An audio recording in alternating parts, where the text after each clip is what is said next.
로마서 1장 28절 또한 그들이 마음에 하나님 두기를 싫어하며 하나님께서 그들을 그 상실한 마음대로 내버려 두사 합당하지 못한 일을 하게 하셨으니. 누차 말씀드리지만 바울의 이 말씀도 일반 사람들을 대상으로 하는 것이 아니라 로마 교회 교인들을 대상으로 하는 거죠. 또한 이 말씀은 오늘날 우리 그리스도인들에게도 우리의 신앙을 다시 일깨우는 값진 가르침이 되는 거죠. 하나님을 믿는다고 자처하던 사람들이 그들의 마음에 하나님 두기를 싫어한다는 게 어떤 걸 의미하죠? 헬라어 원어 성경이나 영어 성경을 보면 이게 조금 더 확실하게 해석이 되죠. 영어 성경에도 그들의 마음에 하나님 두기를 싫어하며라는 구절이 They did not like to retain God in their knowledge라고 표현되어 있죠.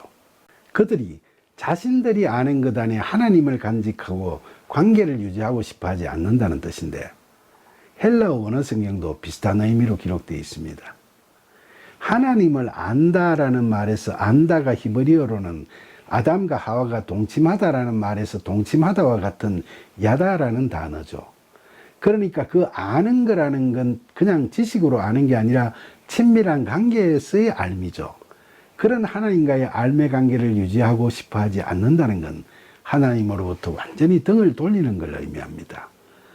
본절 후반에서 바울은 하나님께서 세상에 연연하며 살아가는 로마 교회 일부 교인들을 그 상실한 마음대로 내버려 두신다고 하는데, 그 상실한 마음을 원어 성경은 헬라어로 아도키몬 눈, 즉 눈은 마음이고 아도키몬은 시도하지 않는 이라는 뜻이니까 하나님과의 온전한 관계를 맺어가려고 시도하는 마음이 없다고 해석할 수 있죠.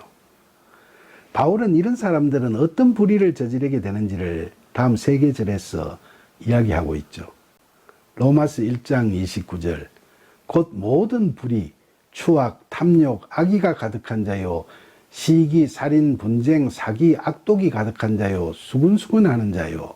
30절 비방하는 자요, 하나님께서 미워하시는 자요, 능욕하는 자요, 교만한 자요, 자랑하는 자요, 악을 도모하는 자요, 부모를 거역하는 자요.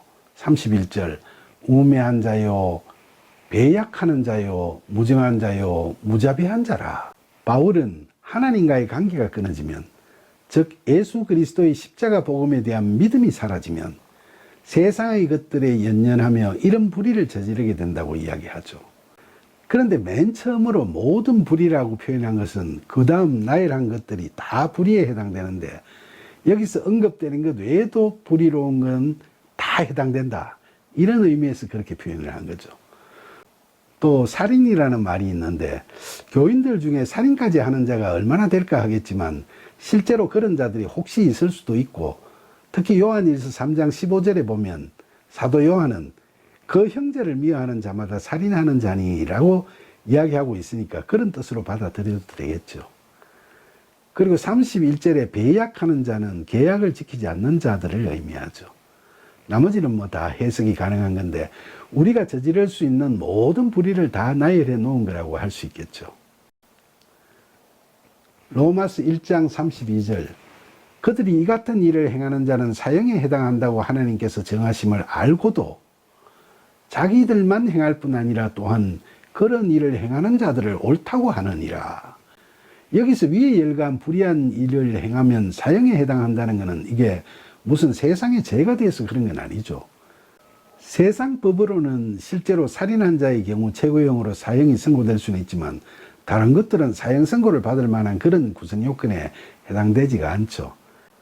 그러니까 결국 믿는 자들이 성령이 소멸되어 이런 불의한 행위를 자행하면 영적인 죽음을 맞이하게 된다는 의미죠.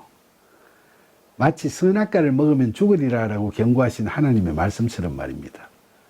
사실 선악과를 먹은 아담과 하와도 육체적으로는 900세가 넘도록 살았지 않습니까? 결국 그들은 에덴에서 추방되어 영적 죽음의 상태에 빠지게 된 거죠. 바울은 본절에서 믿는다고 하는 자들이 그런 사실을 다 알면서도 그런 불의를 저지르고 있을 뿐만 아니라 다른 자들이 그렇게 행하는 것을 옳다고까지 한다고 개탄하고 있죠. 교회를 다니도 성령이 소멸되어 버린 자들은 성경의 가르침을 말로는 줄줄 외우지만 실제로는 말씀에 아랑곳하지 않고 불의한 일을 저지르게 된다니까 듣기에도 얼마나 참담한 일입니까? 그런데 그들은 자신들의 잘못된 행위를 양심의 가책도 없이 자행할 뿐만 아니라 다른 사람들이 그렇게 하는 걸 옳다고까지 하게 된다니까 참으로 당혹스럽게까지 하죠.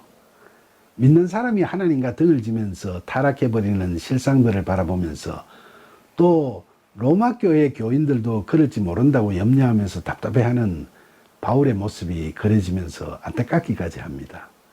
이처럼 성령이 소멸되어 하나님과 등을 지는 관계가 되어버린 자들은 스스로 불의한 자로 살아갈 수밖에 없을 뿐만 아니라 또 주변의 불의한 자들에게도 세상이 그런 거라고 부추기면서 같이 저주받는 영적 죽음으로 치달아가게 되는 겁니다.